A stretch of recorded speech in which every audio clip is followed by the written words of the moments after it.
En 2025, force est de constater que les organismes et les corps policiers doivent continuer à faire de la sensibilisation pour s'attaquer à la violence conjugale alors que débutent les 12 journées d'action pour contrer la violence faite aux femmes. Les jours d'action contre la violence faite aux femmes, on a commencé ça en 1981. Là, on est en 2025.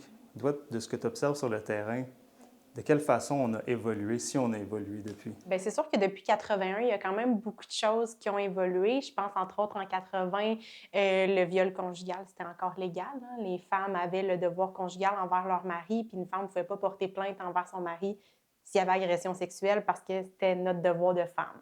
Fait qu'il y a quand même ça qui a évolué. On part quand même de loin. Il y a des choses qui ont évolué aussi au niveau du système de justice. Je pense à tout ce qui est tribunaux spécialisés dont on a beaucoup entendu parler dans les dernières années.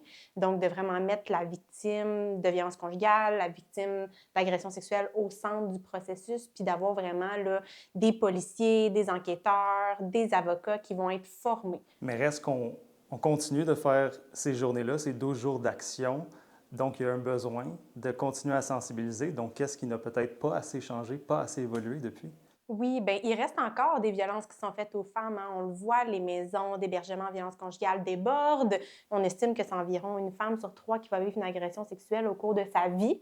Puis pour moi, des statistiques, en fait, c'est toujours la pointe de l'iceberg, hein, parce qu'il y a des gens qui sont pas à l'aise de dénoncer. On a encore dépassé les 10 féminicides cette année, puis ça arrête pas, en fait. Pour l'occasion, la Sûreté du Québec organise une opération nationale concertée de sensibilisation qui a d'ailleurs commencé avec une projection géante visible sur le quartier général du logo de SOS Violence conjugale.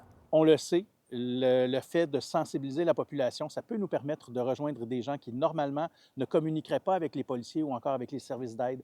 Donc, c'est pour cette raison-là qu'on va être très visible demain. On va s'assurer d'être capable de pouvoir peut-être toucher certaines personnes. Il est difficile de savoir le nombre exact de personnes qui subissent des violences au quotidien. On le sait, les policiers sont contactés souvent après plusieurs épisodes de violence. Donc, je vous dirais que malheureusement, c'est trop souvent quelque chose qui n'est pas présent, quelque chose auquel on n'est pas confronté. Nous, en tant que policiers, on n'est pas interpellés face à ça. C'est sûr que nous, on voudrait qu'il n'y en ait plus d'agression sexuelle, qu'il n'y en ait plus de violence, donc on voudrait qu'il n'y ait plus ces journées-là, mais je pense que malheureusement, dans 20 ans, on va être encore en train d'en parler, vu le rythme auquel ça va depuis 1980. Des activités de sensibilisation sont prévues jusqu'au 6 décembre. À Sherbrooke, Alex Soro pour Nouveau Info.